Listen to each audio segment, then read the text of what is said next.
In this video, we'll take a look at hackers abusing Google Ads to deliver malware, mainly targeting Chinese-speaking users in Southeast and East Asian countries.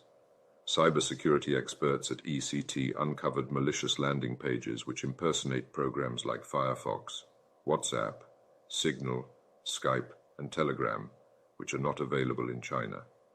Upon downloading the payload, unknowing victims are supplied with a remote access Trojan known as Fatal Rat, which is capable of taking over the device and accessing personal data.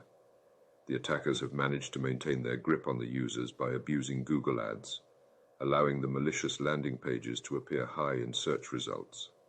Researchers believe the attackers may be able to hijack URLs and target users located in the region, aiming to gain access to credentials for financial gain.